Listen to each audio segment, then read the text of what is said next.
doctor Mario Sabán, que es un especialista, un gran especialista en el mundo judío, profesor de Cábala. Bueno, ahora vamos a ver la introducción, la presentación, y creo que lo tenemos ya ahí ya preparado para que tú puedas hacer esa entrevista. Entonces vamos a ver lo que nos aporta y con eso ya pues pasaremos al debate. Mario Javier Sabán, teólogo, filósofo, doctor en psicología y profesor de la disciplina esotérica relacionada con los esenios y el judaísmo jasídico, la Cábala.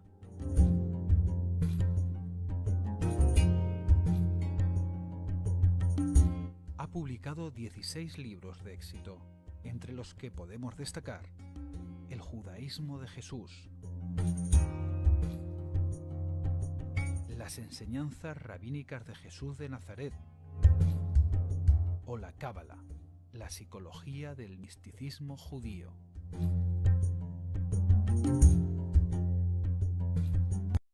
Hoy viene a hablarnos del nacimiento de Jesucristo. Desde un prisma científico, tratará de exponer su opinión sobre tan relevante hecho para la cristiandad: la Navidad.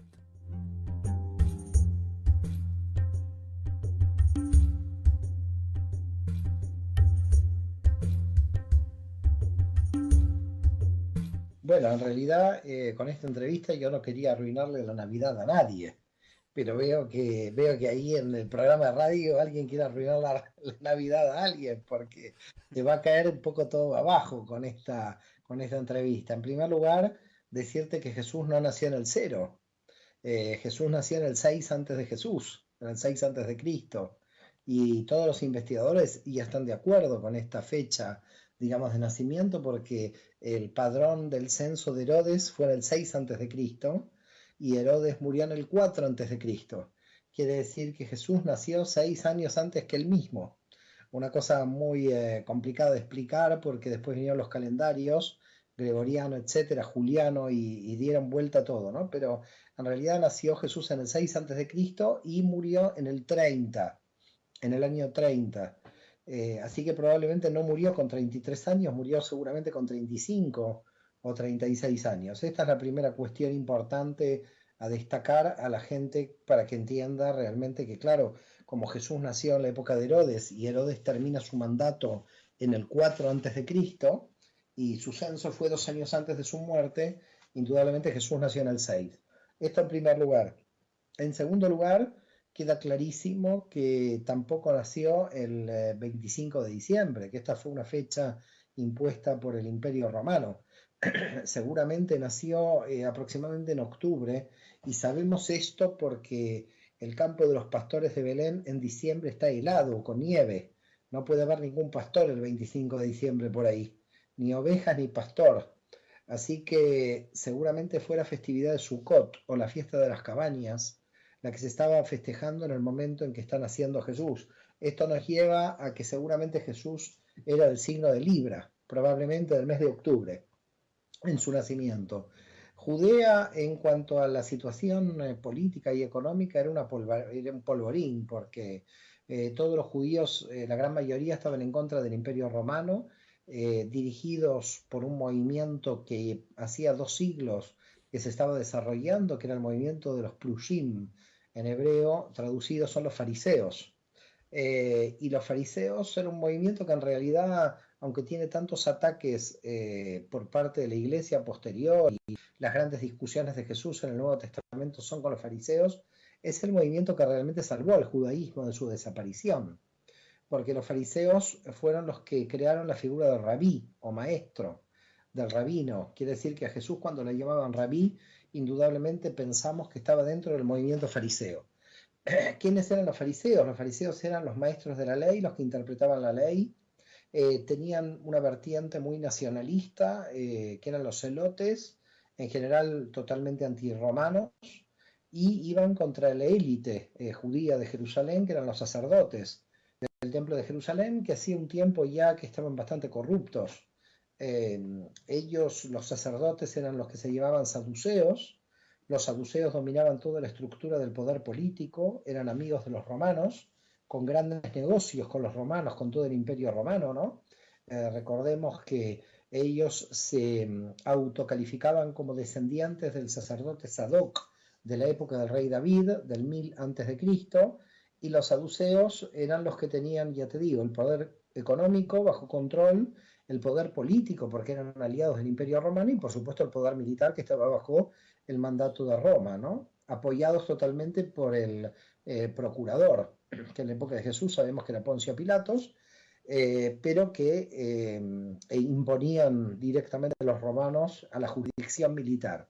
Y luego estaba otro tercer grupo muy marginal, que en realidad nosotros lo conocemos porque ese tercer grupo se descubren los rollos del Mar Muerto, son los esenios, son los judíos de Qumran, del desierto de Judea, que iban a orar, un grupo muy minúsculo, pero muy potente desde el punto de vista teológico.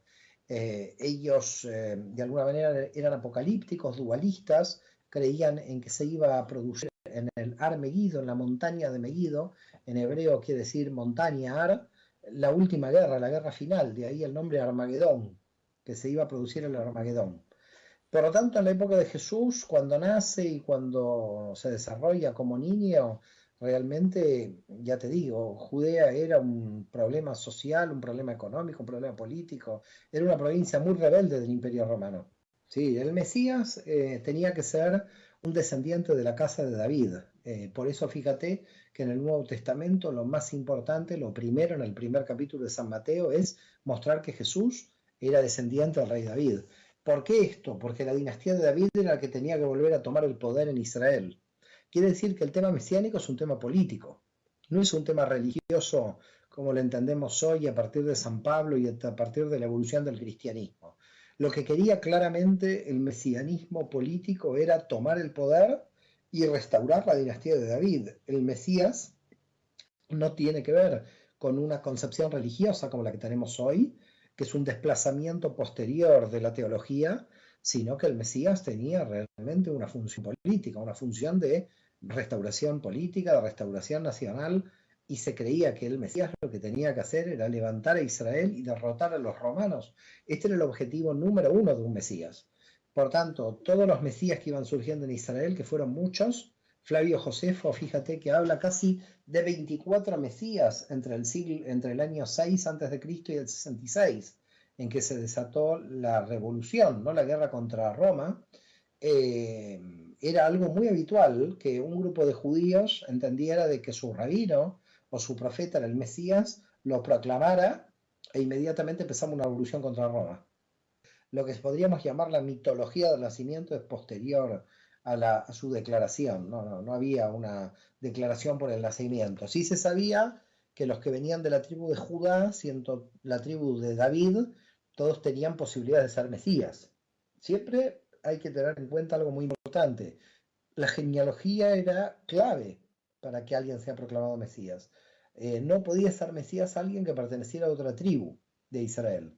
Tenía que ser de la tribu de Judá, del linaje de Benjamín, de la tribu de Judá y del linaje de David. Y lo primero que había que demostrar era que era descendiente del rey David.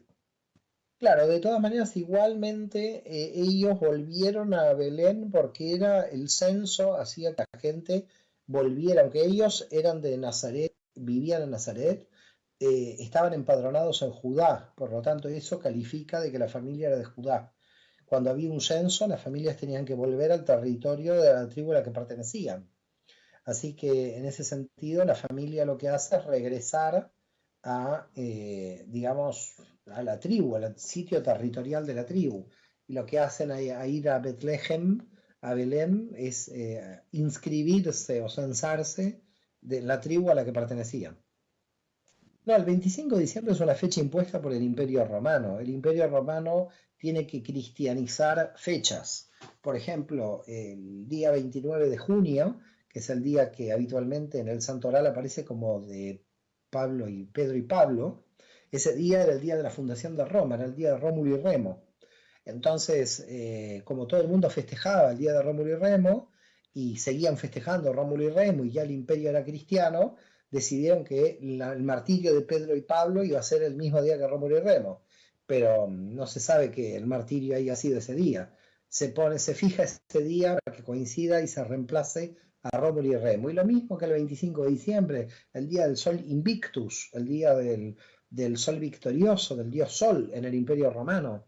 Por lo tanto, tampoco lo que se pretendió hacer por parte del cristianismo cuando tomó el poder en el Imperio Romano es cristianizar las festividades anteriores paganas. El Año Nuevo coincide no con la presentación del templo, sino el Año Nuevo coincide con la circuncisión de Jesús. Es decir, que el 1 de enero es la circuncisión de Jesús, como todo niño israelita tenía que ser circuncidado a los 8 días. Y bueno, gran debate en la Edad Media por la circuncisión de Jesús, porque el debate fue que si el cristiano se redimía por la sangre de Jesús, la cruz no tenía sentido, porque ya había salido sangre en la circuncisión. Entonces los teólogos en la Edad Media católicos debatían de que ellos ya estaban libres a partir de la circuncisión de Jesús, que no tenía sentido que vaya a la cruz y que de ahí surgiera la sangre. Si la sangre redimía por sí sola, ya con la sangre de la circuncisión se cumplía. Bueno, hubo todo un debate grande sobre este tema, de qué sangre de Jesús redimía, si la de la circuncisión o la de la crucifixión. Todo esto en la Edad Media, ¿no? Pero el 1 de enero es el día de la circuncisión. 8 días después, contados desde el 25 de diciembre. Y ya como se puso el 25 de diciembre la fecha del Sol Invictus, entonces le traspusieron 8 días más e inmediatamente la circuncisión es el Año Nuevo. Es curioso que casi ningún cristiano en el mundo sabe por qué festeja Año Nuevo. Si tú le dices, bueno, ¿y qué festeja usted en el Año Nuevo? El Año Nuevo, te dicen, no saben por qué motivo, es curioso. Y tú le dices, no, la circuncisión, y no se lo pueden creer que sea la circuncisión, y sobre todo no se pueden creer que hayan festejado tantos años sin saber que festejaban, ¿no? Y luego de la circuncisión de un niño judío vieron los regalos de los familiares y aparece el 6 de enero, que son los Reyes Magos, que son los regalos que dan los familiares por la circuncisión. Es interesante que el día de la circuncisión se le impone el nombre, por eso se llama de la circuncisión o de la imposición del nombre de Yoshua, ¿no? Como se lo llama luego. Un niño judío no se le impone el nombre cuando nace, se le impone el nombre cuando se circuncida. Lo que hay que pensar, más allá de países cercanos, es que la función del Mesías en Israel también es una función internacional. En consecuencia, hay varias características en la historia de Jesús que tratan de hacer internacional al personaje, ¿no? De que vinieron de otros países a ofrendarle al rey Mesías que había nacido, como un rey no solo de Judea, sino como un rey de tipo internacional. Y la misma revelación se tiene que volver internacional rápidamente. Cuando muere Jesús y asciende a los cielos, en Pentecostés reciben el don de lenguas los apóstoles, que es hablar en todas las lenguas, ¿no? Esto me hace acordar a una anécdota que pasó en Israel con una señora que le preguntó al guía, y cuando fue el don de lenguas también hablaban en español los apóstoles. Y el guía en su misericordia le dijo, sí, señora, sí, sí, no te preocupes. Porque la mujer También. estaba muy, se sentía mal la mujer. Estaba preocupada por si hablaban en español, pero bueno. Bueno, la cuestión es que el don de lenguas también, luego de la desaparición de Jesús, muestra también esa idea internacional, ¿no? Entonces, entiendo de que esta llegada de Reyes Magos, que podían haber sido familiares extranjeros de la propia familia, de alguna manera, una narración insertada en el texto para que se vea, digamos, la función internacional del Mesías, ¿no? Datos históricos, si nosotros vamos al tema de ver qué datos históricos hay muchos datos arqueológicos. No con respecto a lo de Egipto no hay datos históricos, pero por ejemplo, hay muchos historiadores que dicen, bueno, Nazaret no existió. Bueno, Nazaret sí existió porque si tú te vas a Israel, los arqueólogos antes enterrado la Nazaret del siglo II antes de Cristo o 1 antes de Cristo, así que Nazaret existió. Es verdad que, por ejemplo, Nazaret era una pequeña aldea, que no tendría más de 30, 40 casas. Tampoco es verdad que habría casas, eran más o menos cuevas. Si vas a lo que es esa prospección arqueológica te das cuenta, pero hay muchas cosas que sí existieron. El problema que hay con respecto a la historia de Jesús es que en realidad no tenemos otras fuentes que o los evangelios apócrifos. Porque la gente tiene que entender que en la historia judía el caso de Jesús no fue tan importante como fue luego. A ver, eh, tú calcula que había muchísima cantidad de rabinos, todos los rabinos tenían 100, 200 personas que le seguían. Imagínate que ahora en este momento hay una conferencia en Valencia de 120 personas que proclaman a alguien que es el Mesías. Yo estoy aquí en Barcelona, ni me entero, y después viene la historia y dice, los españoles no la reconocieron. Claro, ¿quién lo va a reconocer si yo no me enteré? Entonces, cuando se dice, bueno, y los judíos no la reconocieron, es que los únicos que había eran judíos y muy pocos los que le siguieron.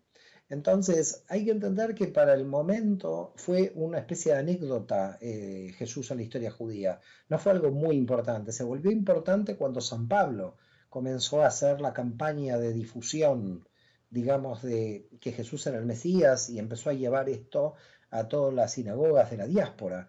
Pero en el entonces no, fue muy irrelevante en su momento su desarrollo dentro de Israel, como fue irrelevante la de muchos otros rabinos que les perdemos la pista, que no sabemos de ellos, ¿no? Es decir, que había muchos otros rabinos que no sabremos jamás quiénes eran, itinerantes, carismáticos, que realizaban diversas prédicas por el territorio de Judea y que no han sido importantes en la historia judía. Después, claro, cuando ya San Pablo empezó a darle difusión, empezó a tener mucha relevancia. Eso pasa muchas veces en la historia. Por ejemplo, hay mucha gente que, por ejemplo, no sabe que en el momento en que Bach escribía música y componía, Bach era un desconocido total. Bach es conocido luego por Mendelssohn. Es decir, Mendelssohn difunde las obras de Bach y hoy Bach es muy conocido, pero en la época Bach era un autor desconocido, era Telemann el autor más conocido que Bach. En la historia pasa mucho que nosotros presuponemos que por el gran conocimiento que tenemos de este personaje hoy, haya sido importante cuando se desarrolló, ¿no? Y no fue importante, no fue importante cuando se desarrolló. Pablo lo llevó, Pablo le dio importancia. Sería interesante una o dos cositas más con respecto al tema de las fechas, y es con respecto al tema del 2 de febrero. El 2 de febrero es el día de la Candelaria, y el día de la Candelaria es el día en que María es llevada al baño ritual por parte de las mujeres. Y 40 días después de todo nacimiento de un hijo varón, la mujer se tiene que purificar en el templo. Entonces es interesante que también muchos católicos celebren en su santoral el 2 de febrero la purificación de María. Pero otro debate teológico en la Edad Media, si María era pura, ¿por qué había que purificarla? Pero claro, en el momento en que María es purificada es porque está cumpliendo con la ley judía, con los 40 días en la que toda mujer judía se tiene que purificar. Por lo tanto, yo animo a mucha gente cristiana a leer profundamente los orígenes del cristianismo, porque en realidad ahí nos unen los orígenes del cristianismo. Cuando nace el cristianismo y durante todo el siglo I es un grupo judío dentro del mundo judío que luego lentamente, por supuesto, va tomando y va conformando una nueva religión independiente, pero que hasta que es independiente tarda casi un siglo, siglo y medio, ¿no? Así que hay muchísima cantidad de información original que hoy ya está demostrada históricamente y que sería muy interesante que los lectores puedan tener acceso a esa información que ya es pública, ¿no? Y por supuesto desearles a todos feliz año, feliz Navidad, ¿eh? Y que sigan haciendo el arbolito a pesar de mi entrevista. Gracias, Shalom, gracias.